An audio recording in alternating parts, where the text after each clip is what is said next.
Dicen que hay preguntas que no deben hacerse.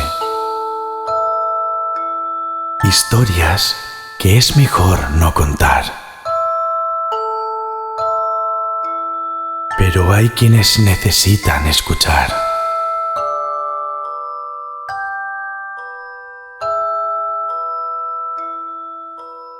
Cada episodio es una puerta entreabierta, una voz en la oscuridad, una advertencia o una llamada.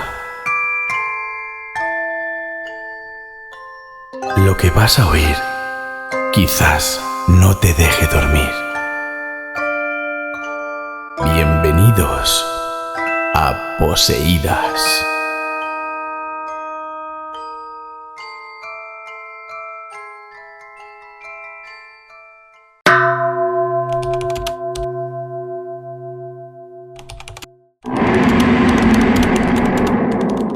Empezamos. Pues hoy nos acompaña Miguel Pastor, presidente de Satanistas de España, divulgador e investigador. Dedica su trabajo a analizar cómo la figura del diablo se ha construido a lo largo de la historia como un símbolo de miedo, de castigo y de disidencia. Miguel recorre incluso el Museo del Prado con su visita al diablo al Prado, en el Prado, donde revisa obras de artistas como Goya o El Bosco, para entender qué nos dicen realmente esa imagen sobre el mal, el poder y la culpa. Hoy vamos a hablar de arte, de satanismo y de por qué el diablo dice mucho más de nosotros que del mal. Muchas gracias, Miguel, por estar aquí con nosotros. A ti por la propuesta. Estaba deseando. Pues nada, una de las cosas que más, bueno, aparte de lo que es el satanismo para ti, de qué es tu trabajo, el trabajo que estás realizando sobre ello, es las visitas al museo. Pues yo soy ilustradora, me encanta el arte, además el arte así en oscuro, no represento exactamente la imagen de Satanás, pero sí a lo mejor lo que conlleva esa imagen, ¿no? Entonces, cuando una de las cosas que más me... Uy, voy a poner la luz que se me ve poco. Una de las cosas que más me pregunto cuando he estado viendo tus visitas y ese tipo de cosas es que cuando tú entras en el Museo del Prado, ¿buscas al demonio como figura o la idea del miedo que se ha ido pintando durante siglos sobre él? Realmente lo abordo de muchas formas y en este caso se podría ir perfectamente cuadro a cuadro. Una de las cosas que más busco que queden claras a lo largo de ese tour es que las personas vean cómo va cambiando la figura de Satán tanto en la literatura como a lo largo de la historia del arte. Para eso estamos también en el propio Museo del Prado. Uno de los periodos donde más presencia tiene el diablo es en el arte de finales del siglo XV, principios del siglo XVI. ¿Qué pasa ahí? Que ya estamos en contexto de reforma protestante y de contrarreforma, por poner un ejemplo, ¿no?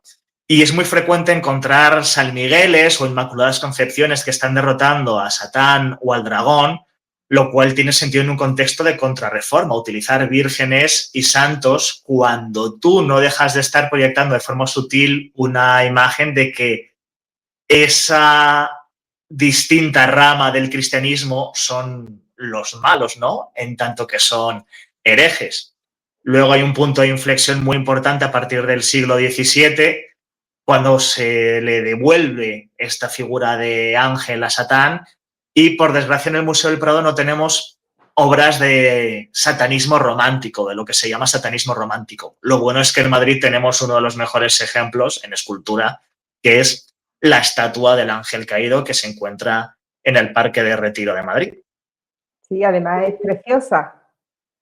A mí me encanta esa escultura, es preciosa. Además es la cara, las facciones de la escultura, la postura que tiene, es increíble. Me parece una maravilla.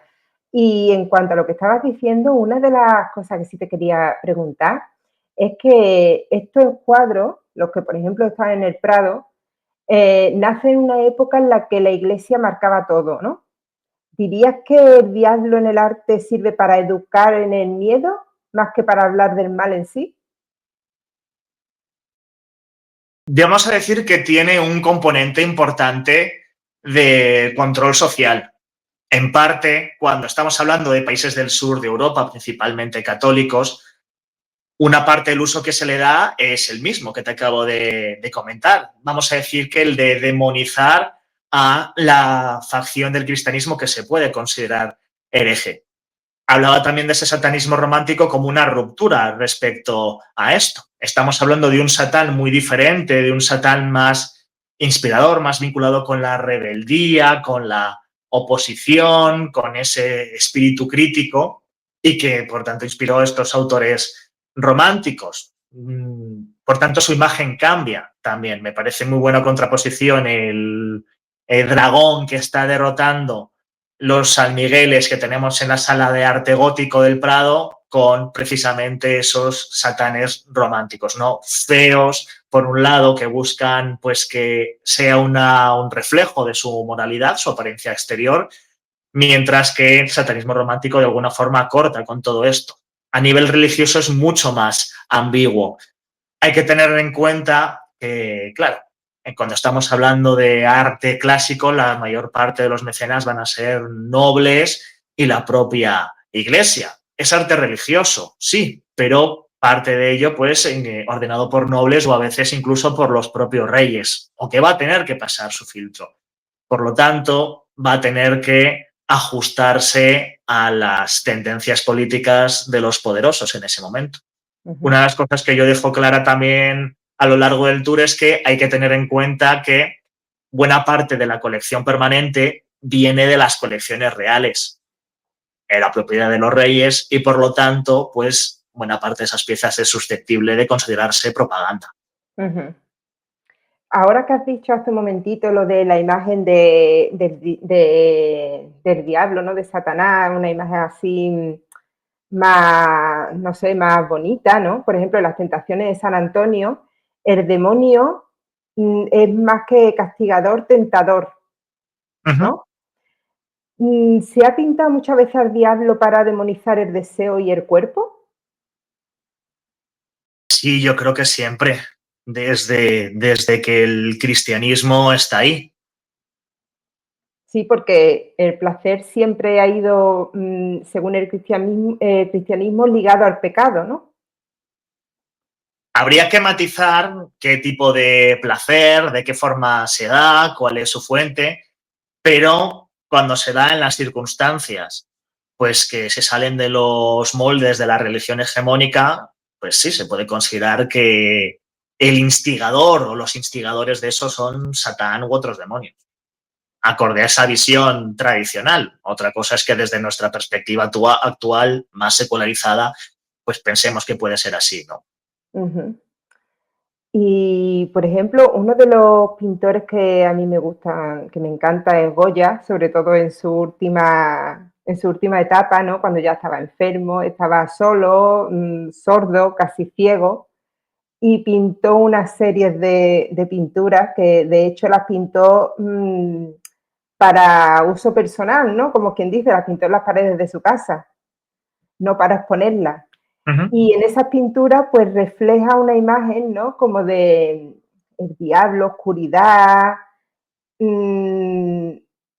No creo que se quisiera vincular como a una idea de ser el satanista o satánico, pero según tu visión ahora mismo, si Goya viviese en esta época, ¿a qué se vincularía más? ¿Al satanismo o a lo satánico? ¿Al satanismo o a lo satánico? Bueno, no sé cómo preguntártelo porque satanista es una cosa, ¿no? Y satánico es otra, ¿no? ¿O es lo mismo? En España no se utiliza mucho esta terminología a la hora de separar dos formas diferentes de vivir la espiritualidad. Por lo general, en Satanistas de España hemos defendido que satanista es el nombre de los practicantes, mientras que satánico es más bien un adjetivo.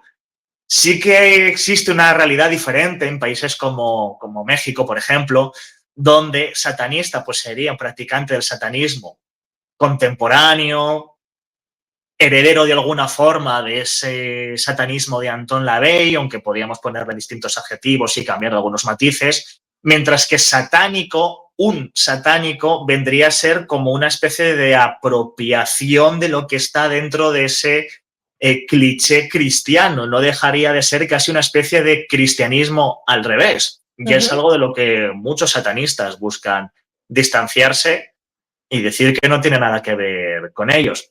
Claro, ajustarse a los satánicos, si hablamos en términos pues más formales, ¿no? Como hablando de algo cultural, ya para entrar a responderte lo de Goya, pues creo que sí que se podría ajustar algo más que al satanismo como tal.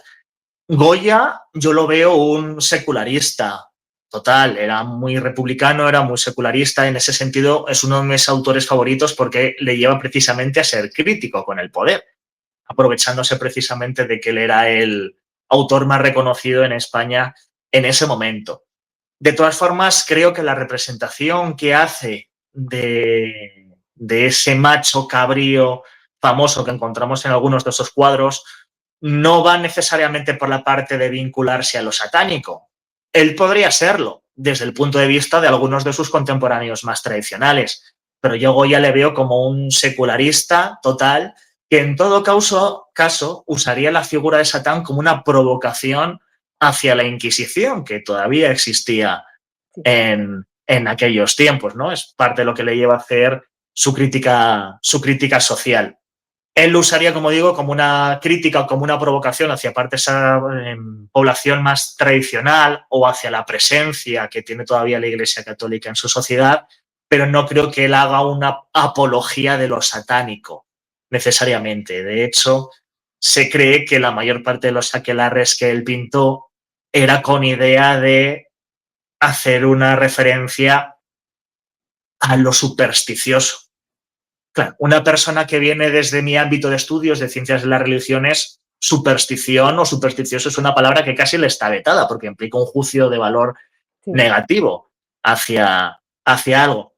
Sí podía a lo mejor, desde mi punto de vista, hacer referencia pues a echadores de cartas, que se haría con una perspectiva bastante diferente seguramente a la perspectiva más psicológica que se utilizaría hoy en día, bueno, la brujita de la esquina, bueno, los considerar supersticiosos dentro de lo amplia y lo subjetiva que puede ser la palabra. En ese sentido, yo creo que pone las dos cosas al mismo nivel, ¿no? A quienes caen en esa religiosidad más tradicional y más ajustado a los filtros del poder y a quien cae en otras formas de religiosidad popular que desde algunas personas más tradicionales o más ateístas o secularistas pues podían ver de una forma negativa también.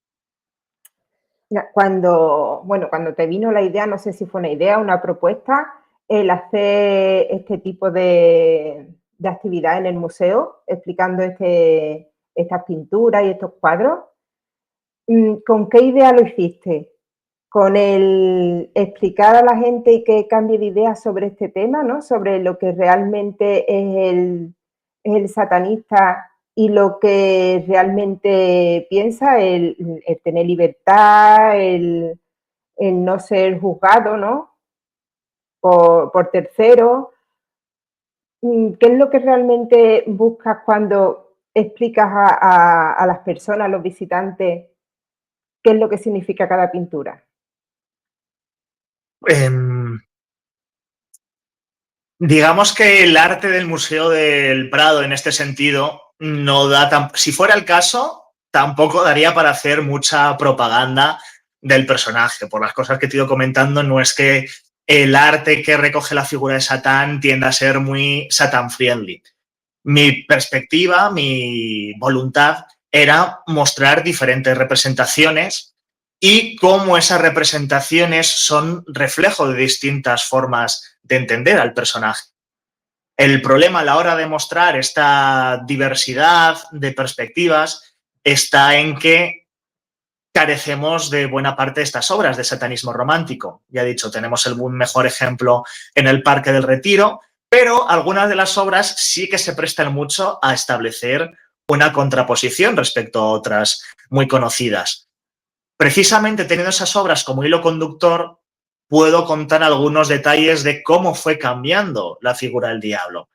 Hay un cuadro, por ejemplo, que está lleno de ángeles que se están transformando en demonios, que contiene un dragón que está relacionado con Satán, evidentemente.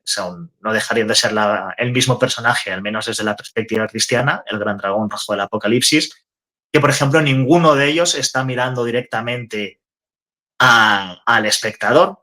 Se pensaba que te podían poseer a través de la mirada.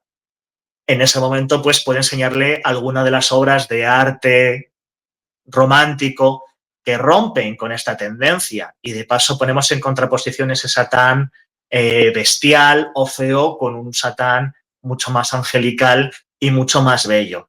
Yo, una de las cosas que quiero que queden claras, ya te digo, es la frase, bueno, al final Satán es lo que es su concepto, y su concepto no deja de ser la suma de opiniones humanas que se ha vertido sobre él. En este sentido, creo que el arte plástico es muy, muy útil para entender precisamente la evolución, ya no tanto de lo puramente artístico, sino una evolución en las ideas. Uh-huh. Pues, aparte de las de... Bueno, hay una pintura de Goya que me encanta, que... ay, no recuerdo, que está devorando... se me juntan los planetas. El que está devorando a su hijo. El Saturno, sí. Saturno. Iba a decir Platón. Saturno. ¿Qué representa esa pintura? Porque no es el demonio, se supone que es el mal. Puede ser el poder queriendo devorar eso, ¿no? Yo por lo menos es lo que me representa más o menos, y eso me gustaría saber que, bajo tu punto de vista, qué es lo que representa esa pintura. Va bastante por ahí, y sobre todo entendiendo el contexto de Goya en el que pinta todo eso. Claro, decías que las pinturas negras Goya las pinta para él, es algo de lo que hace que esas obras sean mucho más honestas. En parte no deja de ser una catarsis ante toda la situación después de la guerra de la independencia contra Francia, y hay que decir que Goya estaba harto también de todo el mundo. Esto relacionándolo con el tema de la catarsis también, y más precisamente estaría harto, pues, de esa nobleza o de todas las personas vinculadas de alguna forma con la familia real. Saturno es una metáfora que se le presta muy bien para criticar la situación de España en ese momento, pero más concretamente a los reyes.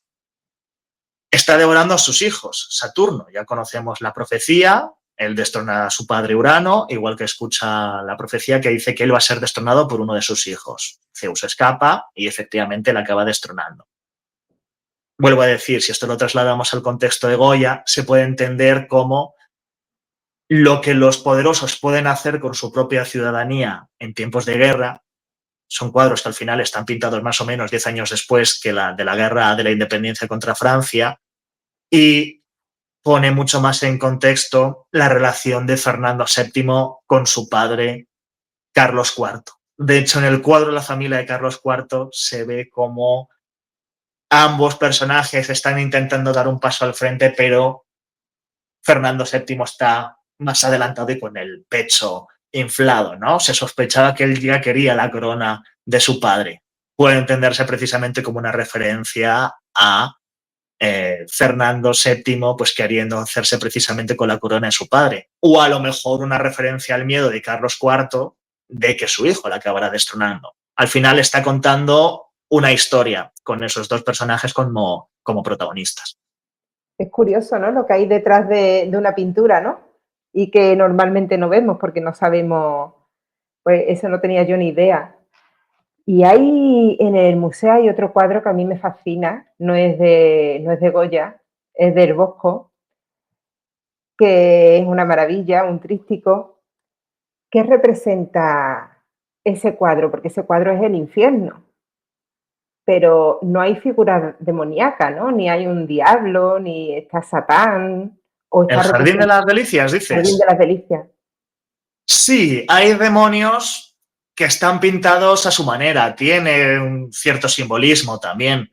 Están representados varios de los considerados pecados capitales en ese momento, como buena parte de la obra del Bosco. En realidad, casi todas las obras del Bosco, que por lo menos tenemos en ese museo, podría decir que el pecado es el tema central, animando a que pues, los espectadores de esos cuadros eviten caer en el pecado, ¿no? Anima a tener cabeza, no deja de ser pintura moral en ese sentido, pero eso no es algo poco habitual en el arte de ese contexto.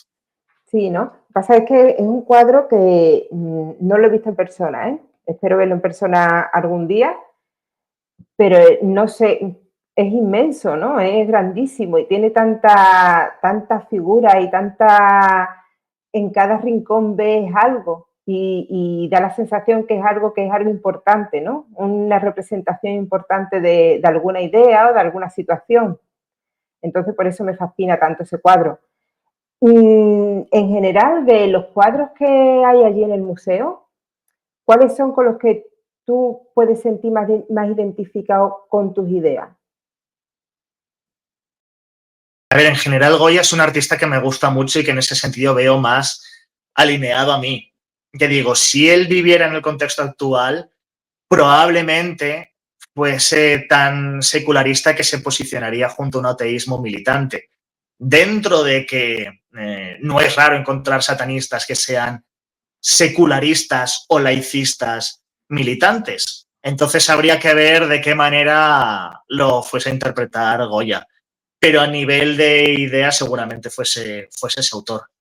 No sabría decirte si es la que más me resuena a nivel personal, pero luego a nivel estético es de mis favoritos. Claro, Goya es un autor que trato tanto en ese tour como en otros tours que yo hago como externo para otras compañías. Aquí hay que evitarlo un poco en función del público que tengas delante. Las señoras mayores no les suele gustar mucho Goya y si quieres llevarte una propina después, Claro. pues conviene evitar esa sala porque suele pillar al final de mis recorridos. A la gente más joven, pues les encanta, ¿no? Cuando estoy en esa sala suelo decir que me gusta pasar por ahí porque soy mucho más gótico de lo que parece. Sí. Pero lo que pasa es que la procesión se lleva por dentro. A mí me pasa lo mismo. ¿Cómo, perdón? A mí me pasa exactamente lo mismo. Soy muy gótica y muy oscura, por eso tiro más para Goya.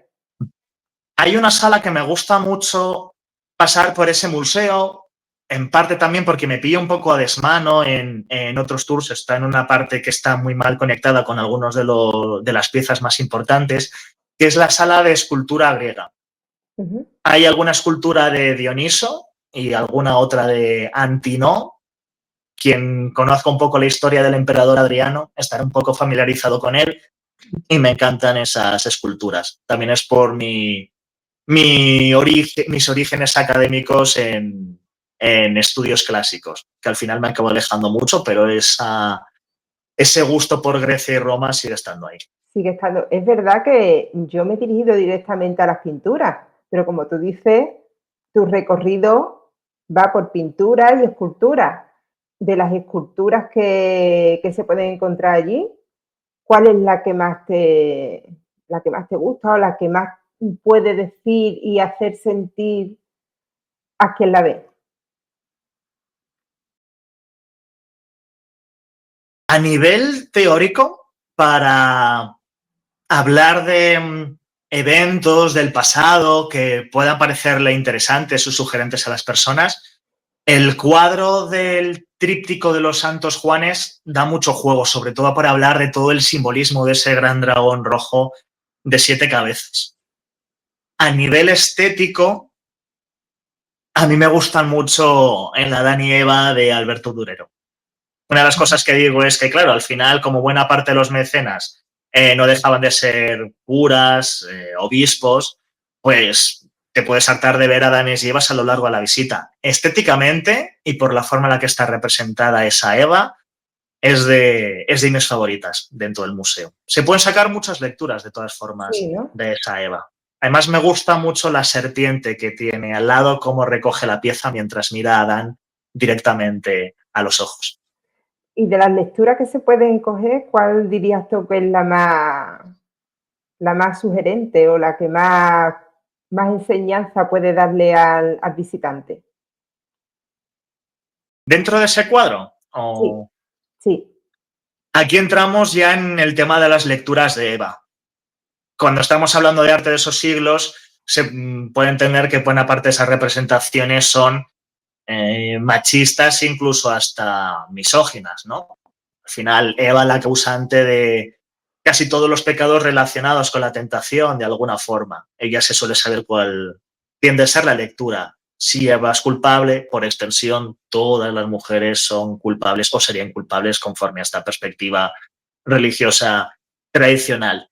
Pero esa Eva me gusta porque rompe con algunos de los cánones estéticos a la hora de la expresividad del personaje. Digamos que es una Eva más coqueta y que, a pesar de que pueda tener parte de su corporalidad para castigarla, es una Eva a la que se le ve provocativa y con mucha confianza en sí misma también. Por eso me gusta más en comparación con otras. Pues sí, sí, una Eva como más moderna, ¿no? Más de este tiempo, ¿puede ser? Se presta a lecturas más contemporáneas, Bueno, más alineadas con la mentalidad contemporánea. sí, sí. La tengo en mente, pero ya te digo otra cosa. Mira que yo soy de Madrid, ¿eh? Yo soy madrileña. Pero cuando voy no tengo tiempo de ir. A ver si cuando vaya puedo coincidir contigo y poder ir a una ruta tuya. A Me ver si puede ser. escribes y cuadramos. Perfecto. Perfecto. Después de ver todos estos cuadros, mucha gente se sorprende al saber que el satanismo real no tiene nada que ver con esto. ¿En qué punto se separa el diablo del arte con el satanismo real? No sabría decirte hasta qué punto puede separarse. Lo que está claro es que el satanismo romántico supuso un punto de inflexión en esas relecturas de Satán. Al final, ese satanismo romántico está inspirado también en El paraíso perdido de John Milton. Vamos a decir que son dos eslabones distintos dentro de una misma cadena y que lo artístico y las lecturas incluso políticas que surgen en finales del siglo XVIII o dentro del siglo XIX por precisamente estos satanes que te estoy hablando, han acabado inspirando después un satanismo religioso. Entonces hay que tener en cuenta cómo va evolucionando la figura de Satán en la mentalidad popular y cómo el arte es un reflejo de esto. ¿Qué pasa? Que a veces se retroalimenta y el arte ayuda a modular también esa mentalidad popular. Al final, volvemos a la función de ese Satán feucho, sobre todo de finales del siglo XV. ¿Está separado? Bueno, depende de qué corriente artística estemos hablando. En la actualidad, pues puede haber de representaciones muy distintas de Satán, ¿no? Tenemos el Satán de South Park, que no tiene absolutamente nada que ver con el de la serie de Lucifer. Al final no dejamos de estar en una época posmoderna donde priva la subjetividad, hay muchos moldes a los que agarrarse, entonces hoy sería mucho más complicado, porque estas visiones compiten de alguna forma o se encuentran en una especie de mare magnum donde no hay nada unificado en ese sentido. Es curioso, ahora que nombras series y eso, el miedo que nos han querido trasladar siempre con la imagen de Satanás, ¿no? Del diablo. Bueno, que no sé si serán la misma persona o el mismo ente o como lo queramos llamar, pero el miedo que nos han querido inculcar con esa imagen y en realidad lo que nos apasiona al fin y al cabo, ¿no? Porque estamos hartos de ver desde películas, series, música, que está toda inspirada por esa imagen, ¿no? Al final el satanismo nace como un arma arrojadiza, nace como una ficción en la imaginación cristiana precisamente como medio de control. Otra cosa es que a lo largo del tiempo, irónicamente, eso haya servido para crear una especie de villano carismático que muchas personas hayan acabado considerando inspirador siglos después. Sí, sí, así es. Es algo, a mí desde luego me fascina, ¿eh? Y cuando he leído, yo no me muevo por ningún movimiento ni por nada, yo soy muy libre. Pero realmente cuando he leído sobre lo que es ser satanista o seguir esos ideales, ¿no? Yo en realidad me he sentido, me he encontrado, ¿no? Entre esos adjetivos, ¿no? La libertad, lo que es, no sé cuánto dentro del satanismo, de los satanistas, cuántas ramas puede haber, no tengo ni idea. Pero sí, por ejemplo, he leído que luchan por su libertad, ¿no? Que, que no hay un castigo, ¿no? Que ellos mismos son responsables de lo que piensen, y de lo que hagan, y de lo que sientan, No hay bajo un su castigo responsabilidad. divino en ese Claro, sentido, no hay un claro. castigo divino. Otra cosa es aceptar la responsabilidad de tus Claro, acciones. que cada uno tiene la responsabilidad en sí de lo que haga, lo que deje de hacer, ¿no? Y las consecuencias que después conlleven. ¿Cómo, le dirías tú? Porque es una cosa que sí me gustaría que se quedara clara, porque muchas veces el no saber de lo que hablamos hace que cuando se diga, pues esta persona es satanista, ¿no? Cree un poco de rechazo, ¿no? En un grupo de personas, ¿no? A lo mejor que tienen unas ideas más antiguas, son más, no sé, más retraídos, no dan la oportunidad de entender qué es el satanismo, y creo que muchos de nosotros, si supiésemos en realidad lo que es, nos sentiríamos muy, muy cómodos, ¿no? Dentro de esas ideas. Le pasa a mucha gente y en parte le pasa porque se identifican con cuestiones que tradicionalmente han sido demonizadas.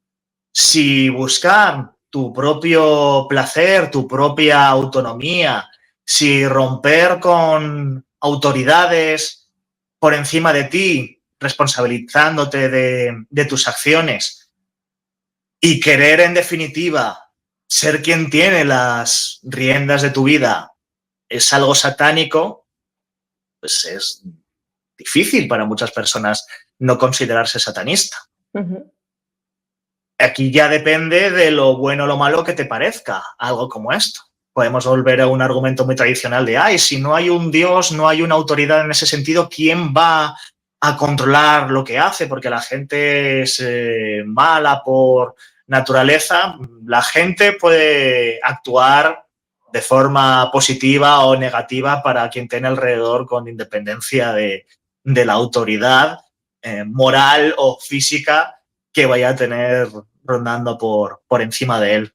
Yo, hombre, soy partidario de darle esa libertad a las personas y que en ese sentido los moldes tradicionales impuestos especialmente por la religión, creo que hay que romper con ellos. No significa que haya que invertirlos completamente, que haya que hacer absolutamente lo contrario de lo que venga en una Biblia, dentro de que hay veces que es lo recomendable en función de a qué pasaje nos vayamos a ajustar, ¿no? En ese sentido, tabla rasa, crear tu propio sistema de valores.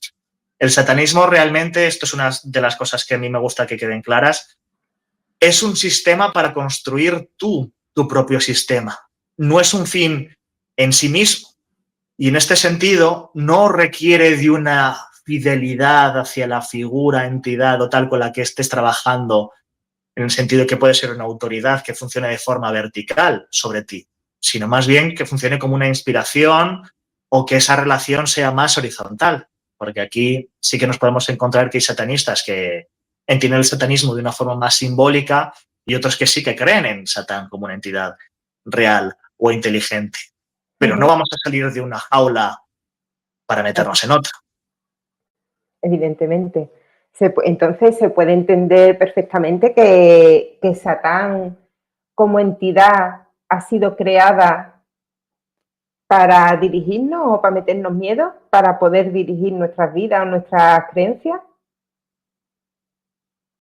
La forma que fue adquiriendo Satán conforme fue avanzando en cristianismo, rellenando sus huecos los distintos teólogos, yo creo que sí que ha ido orientada por ahí.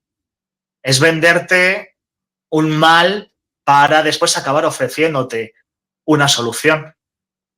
Ujú.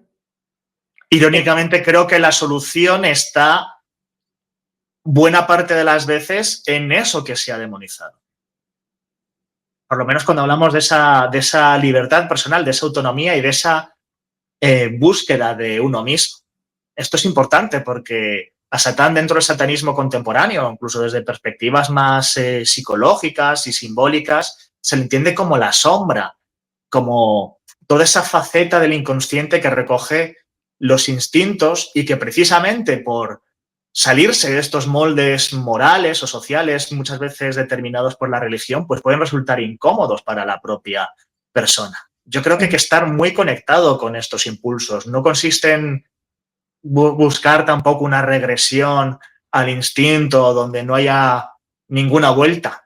Pero creo que en parte de las cosas que más pueden incomodar socialmente o más pueden incomodar en los moldes en los que nos han ido metiendo por cultura y por educación desde que éramos criaturitas, pues está ahí parte de la esencia de lo que somos y que hay que afrontar con valentía y sobre todo con honestidad con uno mismo, porque iban a estar buena parte de nuestras necesidades en tanto humanos y animales que somos.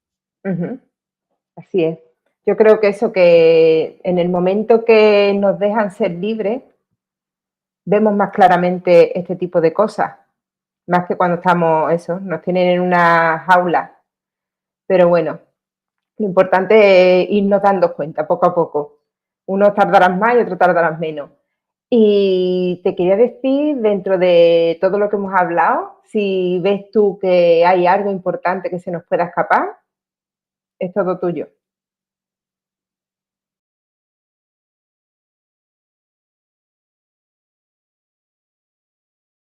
Sé honesto con tus necesidades y claro con tus límites.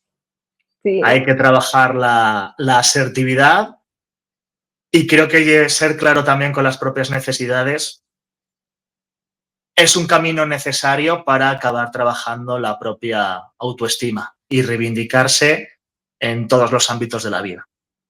bueno, y aparte, invitar a todas las personas que nos escuchen a que realice tu visita, porque creo que aprenderán muchísimo. Así que nada, para que lo sepas, que me apunto. En mi próxima visita a Madrid me apunto y iré a verlas contigo. Así Pues que nada, encantadísimo. Para quien nos esté viendo, también dejar claro que no va a ser ningún tipo de acto de apología. De hecho, satanistas que han ido conmigo a ver este tour han recalcado eres muy histórico, eres muy neutral a la hora de contar todas estas cosas. Al final esto viene también por mi bagaje académico, ¿no? claro. Otra cosa es que parte de esa información pues ayude a romper con algunos estereotipos históricos y culturales que siempre han estado allí. Pero sí, yo me ciño a los textos, al cuadro y a la historia. Y a la historia. Pues Miguel, ha sido un placer tenerte. Gracias por ayudarnos a ver el arte sin miedo, a entender el diablo, más allá de lo tópico. Y nada, Lo mismo digo, ha sido un gusto, he estado muy cómodo y cuando quieras, pues aquí estoy.